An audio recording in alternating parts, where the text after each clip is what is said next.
بسم الله الرحمن الرحیم. اللهم وانتقنی بالهدى والحمن التقوى و وفقنی للتی هی ازکی و استعملنی بما هو ارضی.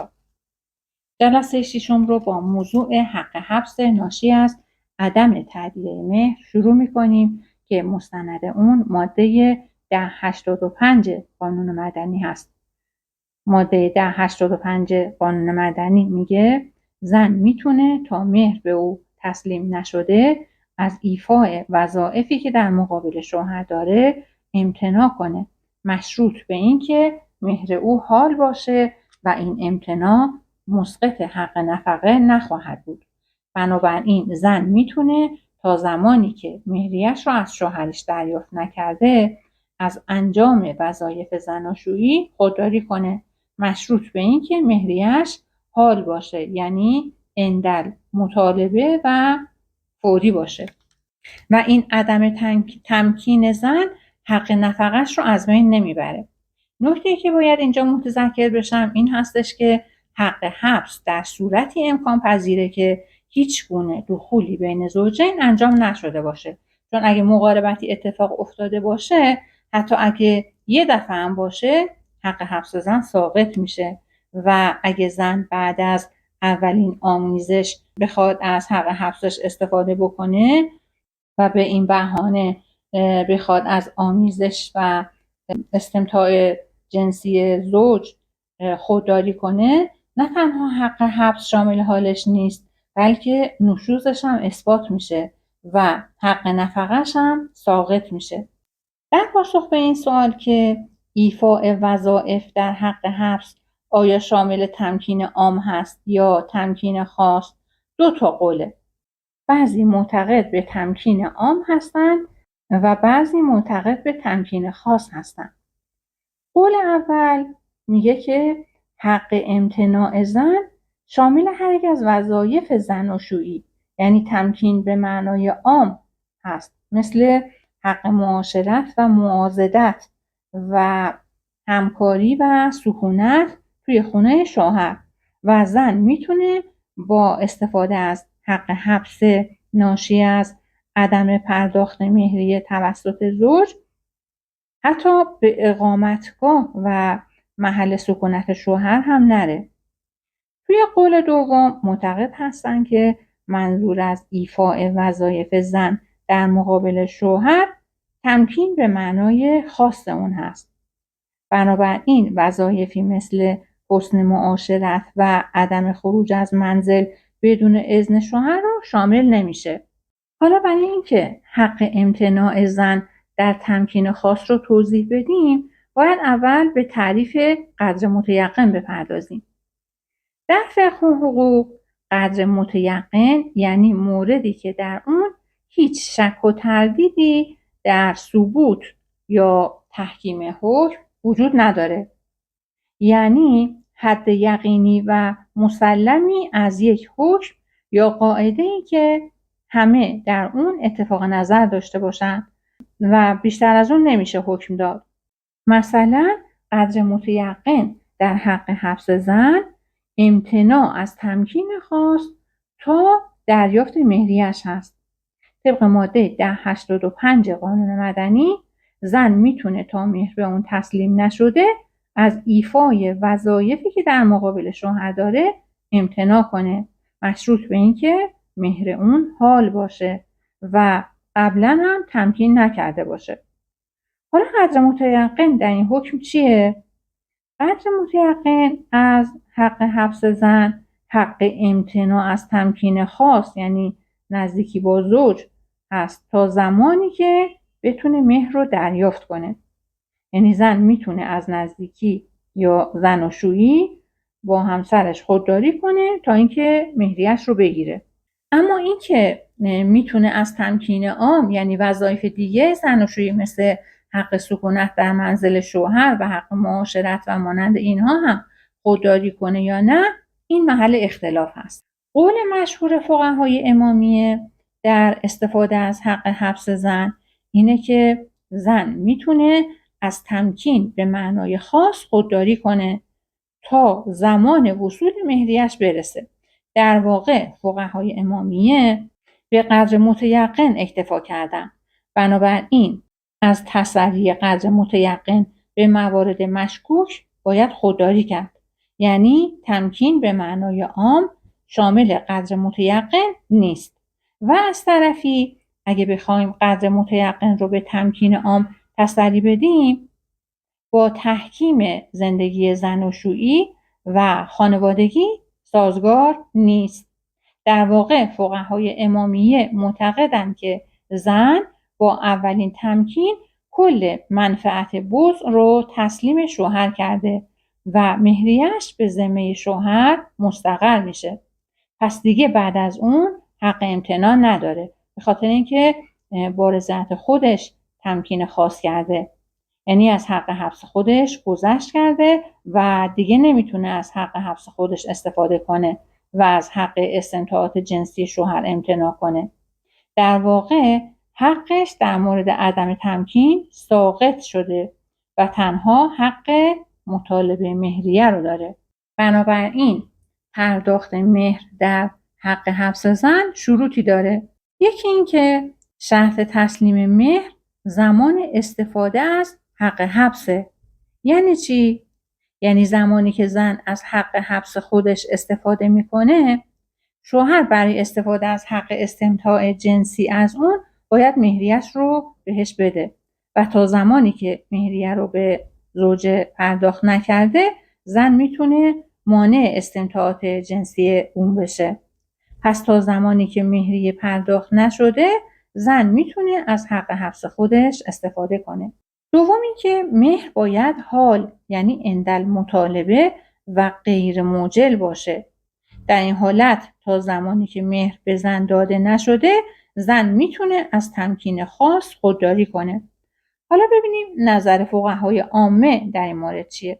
فقهای عامه برخلاف فقهای امامیه معتقدند که حتی پس از اینکه زن تمکین کنه، بازم میتونه از حق حبس خودش استفاده کنه. چرا؟ چون که در عقد نکاح مهر در مقابل منافع بضع، یعنی حق استمتاعات جنسی شوهر از زن خودش هست و چون این منافع تدریجی حاصل میشه، حتی بعد از تمکین اولم بخشی از این منافع حاصل نشده. پس زن میتونه تا زمانی که تمام مهر رو نگرفته از تمکین‌های بعدیش هم امتناع کنه. یعنی حق حبس اون بعد از اولین تمکین تموم نمیشه، چون هنوز بخشی از عوض، یعنی منافع بضع، در آینده محقق نشده. این در صورتیه که مهر زن بعد از تمکین اول هنوز به طور کامل پرداخت نشده باشه و پیش شوهرش باقی مونده باشه. حالا ببینیم چرا به نظر فقهای امامیه یکی از شروط حق حبس حال بودن مهریه است. به خاطر اینکه اولا شرط تعجیل مهر، یعنی زمان قرار دادن برای مهر و منوط کردن تمکین به تأدیه اون در موعد مقرر، با مصلحت خانواده سازگاری نداره. چون در این صورت همش بین زن و شوهر اختلاف و بکشمکش و دعوا و قهر هستش و به همین دلیل موجبات طلاق عاطفی پیش خواهد اومد. دوم اینکه حق حبس که برای زن تا قبل از دریافت مهریه هست، یه حق استثنایی برای زنه و خلاف اصل تمکین و ایفاء وظایف زناشوییه و نباید ادامه پیدا کنه و مدت‌ها طول بکشه تا اینکه زن بخواد مهریه‌اش رو دریافت کنه. پس اصل به حال بودن مهر و اینکه این مهر بر ذمه زوج هستش و اینکه اگه عند مطالبه باشه و حال باشه، این مهر رو میشه از طریق حق حبس دریافت کرد. حالا اگه یک قسمت از مهر حال و یک قسمت دیگهش موجل باشه، آیا بازم حق حبس برای زن امکان پذیره یا نه؟ باید بگیم که هر قسمت مهر حکم خودشو داره و نسبت به قسمتی که حال هست، زوجه میتونه از حق حبس خودش استفاده کنه. اما در مورد قسمت موجل مهر دو حالت متصوره. اول باید خدمتتون عرض کنم که اصطلاح حلول اجل یعنی چه؟ حلول اجل یعنی زمان پرداخت مهریه رسیده باشه. مثلا اگه مهریه عند مطالبه است یعنی از همون ابتدا حاله و زن فوراً میتونه مطالبهش کنه. ولی اگه مهریه عند الاستطاعه و مدت دار باشه، مثلا بعد 1 سال باشه و بعد 1 سال زن بتونه مهریه‌اش رو بگیره و قبل از سررسید مهریه هنوز حال نشده باشه، اینجا مهریه موجل هست. پس در پاسخ به این سوال که آیا حق حبس بعد از حلول اجل برای زوجه وجود داره یا نه، باید عرض کنم که نظر مشهور فقها اینه که حق حبس زن زمانی از بین خواهد رفت که مهر اون موجل باشه. یعنی موجل باشه یعنی که بنا باشه که مهر اون رو در آینده پرداخت کنم. برای اینکه تا زمانی که موعد پرداخت مهر نرسیده، زن موظفه به وظایف زناشوییش از جمله تمکین عمل کنه و نمیتونه از اون امتناع کنه. مبنای این نظر قاعده استصحاب وجوب تمکین هست، به این معنی که در لحظه عقد نکاح حق استمتاع برای شوهر ثابت میشه. بنابراین تمکین زن از همون ابتداش واجب هست. اگه بعداً درباره ادامه این وجوب تمکین شک کنیم، مثلا چون مهریه موجل هست، طبق اصل استصحاب وجوب تمکین استصحاب میشه و باقی مونه. پس زن نمیتونه تمکین نکنه و به بهانه عدم دریافت مهر که هنوز موعد پرداختش نرسیده از وظایف زناشویی خودش خودداری کنه. در تایید این دیدگاه ماده 1085 قانون مدنی میگه زن میتونه تا مهر بهش تسلیم نشده از ایفای وظایفی که در مقابل شوهر داره امتناع کنه، مشروط بر اینکه مهر اون حال یعنی قابل مطالبه در همون زمان مطالبه مهر باشه و این امتناع مسقط حق نفقه‌اش نیست. پس اگر موجل باشه زن چنین حقی رو نخواهد داشت. برخی از فقها برخلاف نظر مشهور معتقدند که حتی اگه مهر موجل باشه زن میتونه بازم تمکین نکنه و از تمکین خودداری کنه تا زمانی که مهر بهش پرداخت بشه. استدلالشون هم اینه که عقد نکاح از نظر فقهی یه نوع معاوضه یا مبادله میان تمکین زن و پرداخت مهر هست. توی بقیه معاملات هر موقع که یکی از دو عوض موجل باشه، اون طرف مقابل تا زمانی که عوض رو دریافت نکرده میتونه از تسلیم جنس خودش خودداری کنه. پس اینجا هم زن تا زمانی که مهریش موجله و اونو دریافت نکرده حق داره که تمکین نکنه. به بیان دیگه چون هنوز در عمل زن تمکین نکرده، معامله معاوضی هم هنوز تحقق پیدا نکرده و امتناع زن از تمکین رو میشه حق طبیعیش در برابر پرداخت نکردن مهر بدونیم. و بنابراین جمع‌بندی که میتونیم بکنیم اینه که دیدگاه مشهور فقها مبناش استصحابه که وجوب تمکین و تصریح ماده 1085 قانون مدنی هست و نتیجه این که زن در مهریه موجل حق حبس نداره. حالا میخوام ببینیم که نظر فقهای امامیه در مورد تأثیر اعصار زوج در مقابل حق حبس زن چیه؟ اینکه اولا طبق قول مشهور فقهای امامیه حق مطالبه مهریه در صورت اعصار زوج از بین میره ولی حق حبس زوجه از بین نمیره و این به صورت مطلقه، چه زوجه به اعصار زوج علم داشته باشه یا اینکه علم نداشته باشه، یعنی ندونه که همسرش پولی نداره، چیزی نداره و معسره. دومی که زوجه در صورتی حق حبس داره که زوج معسر نباشه و قادر به پرداخت مهر باشه. و وقتی که زوج معسر نیست و پول داره و میتونه مهر رو پرداخت کنه، خب بهتره که مهر رو پرداخت کنه تا همسرش دست از حق حبس خودش برداره و تمکین کنه. پس اگه زوج معسر باشه، زوجه حق امتناع از تمکین نداره. باید صبر کنه تا زمانی که زوج پولی به دستش اومد و تونست مهر رو پرداخت کنه، دینی رو که به گردن خودش داره بابت مهریه زوجه پرداخت کنه. نظر سوم این هستش که باید قائل به تفصیل شد که این تفصیل هم به 2 قول تقسیم میشه.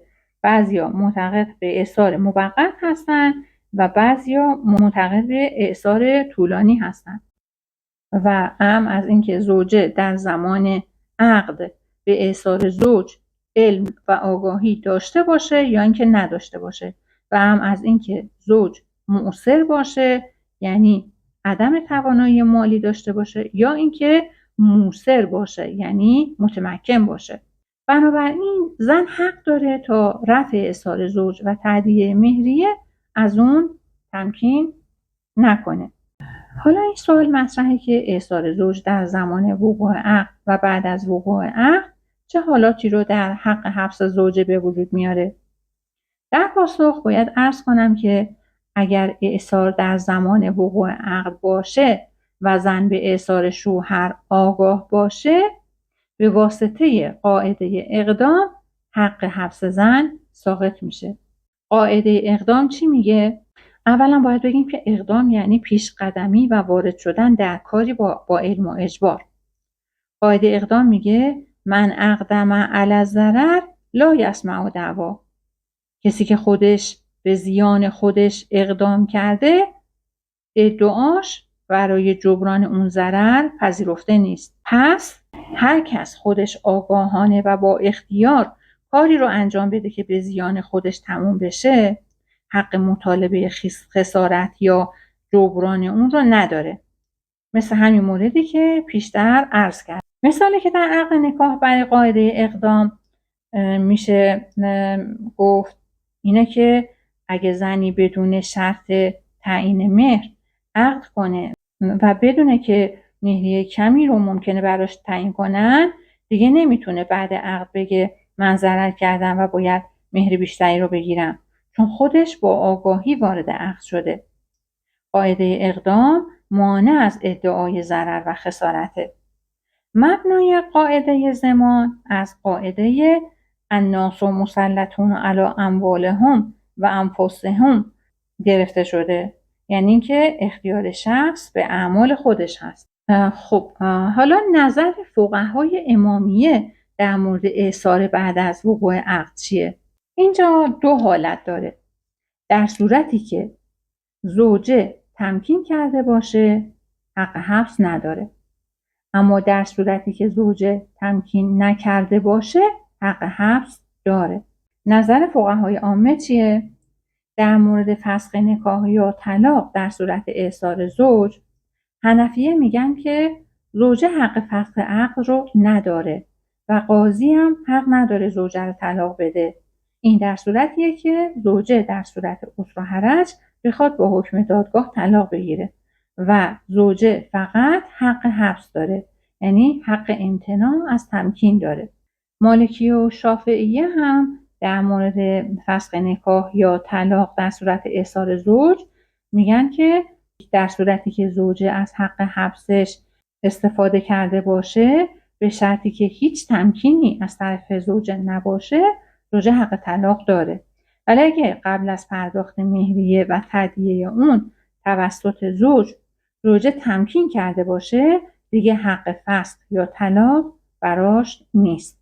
حنابله میگن در صورتی که اعصار زوج ثابت شده باشه و زوجه هم به اعصار اون مطلع و آگاه باشه و هیچ آمیزشی هم صورت نگرفته باشه، زوجه حق فسخ داره.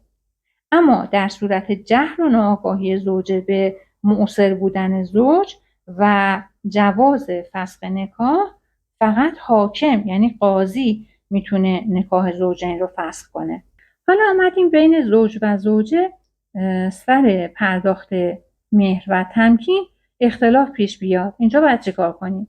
مثلا زوج میگه مهر رو نمیدم تا تمکین کنی، زوجه هم میگه تمکین نمیکنم تا مهرمو بدی. باید در جواب بگیم که از اونجایی که نکاح نوعی معاوضه است، به هر کدوم از زوجین حق داده میشه. از صاحب حدائق که از علمای شیعه امامی است نقله که نکاح معاوضه محسوب نمیشه و قرارداد غیر مالیه. بنابراین نباید بین نکاح و عقود معاوضی مقایسه بشه. در نکاح هر کدوم از زوجین متعهد به انجام وظیفه خودشون هستن بدون اینکه بخوام بدونن که آیا طرف مقابلش به تعهد خودش عمل کرده یا نه.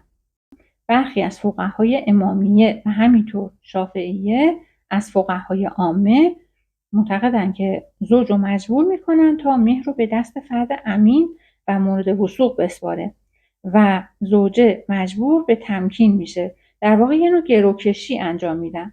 اگه زوجه تمکین نکرد و امتناع کرد مهر به اون پرداخت نمیشه مگه اینکه تمکین کنه که در این صورت مستحق مهر و نفقه هست. فقهای حنفیه و مالکیه میگن تسلیم مهر به تمکین زن مقدمه و اینکه اگه زن مهر رو بگیره و تمکین نکنه زوج حق نداره مهر رو پس بگیره.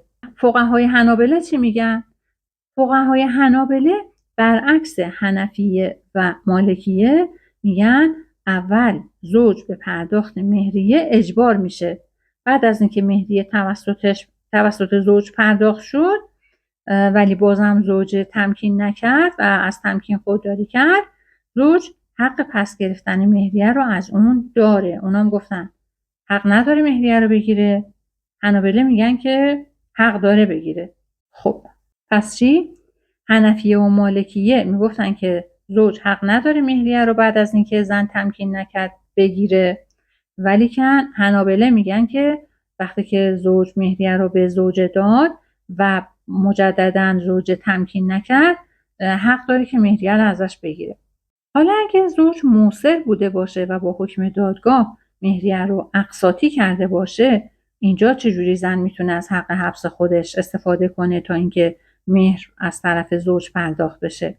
چون که خیلی از مهریه ها خیلی بالا و مبلغشون خیلی سنگین هستش و زوج قادر به پرداخت یک جای این مهریه های سنگین نیست. زوج میتونه از طریق تقسیط مهریه اونو پرداخت کنه و یا اینکه دادگاه میتونه حکم بده که از حقوق زوج هر ماه مبلغی رو به عنوان مهریه خانم کم کنن و به صورت قسطی به زن پرداخت کنن تا مهریه‌اش تموم بشه، کل مهریه‌اش پرداخت بشه. حالا این سوال پیش میاد که آیا زوجه تا وصول کلیه مبلغ مهرش حق امتناع از تمکین یا حق حبس رو داره؟ در جواب باید بگیم آره، چون مهر بالا هست و پرداخت اقساط اون ممکنه سالها طول بکشه. پاسخ مثبته. حتی اگه پرداخت مهر 70 سال طول بکشه در این صورت هم مطابق ماده 1085 قانون مدنی زوجه حق نفقه داره. این نظر اگرچه از نظر منطق حقوقی درسته اما در عمل بنیان و مصالح زندگی خانوادگی رو نادیده میگیره و از نظر اجتماعی قابل قبول نیست. در صورت امتناع زوجه از دریافت مهریه به صورت اقساط که به خاطر موثر بودن زوج حکم به اقساطی کردن مهریه شده بود و زوج مایل به پرداخت مهریه و تادیه اون به صورت اقساطی باشه و بخواد پرداخت کنه ولی زوجه از قبول مهریه امتناع کنه ولی چون مهر هنوز در ذمه شوهر هست قابل مطالبه هست. حالا اگه زوجه رو به زور مجبور کرده باشن که از حق حبس خودش دست برداره و تمکین کنه یعنی اکراه و اجبار در کار باشه اینجا باید چه کار کرد؟ اگه زوجه رو به اجبار و اکراه و بدون رضایت و خواست خودش مجبور به تمکین و آمیزش با زوجه بکنن و این اکراه ثابت بشه زوجه میتونه حتی بعد از آمیزش از حق حبس خودش استفاده کنه و تمکین نکنه چون یکی از شروط عقد صحیح وجود قصد و رضای طرفینه. پس اگه رضایتی از طرف یکی از زوجین نباشه کلاً عقد فاسده و صحیح نیست. بنابراین امتناع از تمکین بعدی رو برای زوجه باقی میذاره چون تمکین فاسد بوده و اثر تمکین صحیح که مسقط حق حبسه به اون مترتب نمیشه و طبق اصل استصحاب اصل بقای حق حبس هست مگه اینکه دلیل قوی به زوال اون باشه. در مبحث ارث زن و شوهر طبق ماده 946 قانون مدنی، زوج از تمام اموال زوجه چه منقول و یا غیر منقول، اعم از عرصه و ابنیه و اشجار و قیمت اونها ارث میبره. سهم الارث زوج در صورتی که زوج تنها وارث زوجه باشه 1/2 به فرض و 1/2 به رد هست. یعنی در واقع زوج از همه اموال زوجه ارث میبره. حالا اگه زن وارث دیگه هم داشته باشه، مثلا بچه داشته باشه یا پدر و مادری داشته باشه یا خواهر برادری داشته باشه، در این صورت زوج 1/4 به فرض میبره و بقیه اموال زوجه متعلق به فرزندان خودش هست که ذکور 2 برابر اوناس ارث میبرن و در صورتی که والدین زوجه هم در قید حیات باشن، هر کدوم از اونها هم از فرزند خودشون 1/6 ارث میبرن.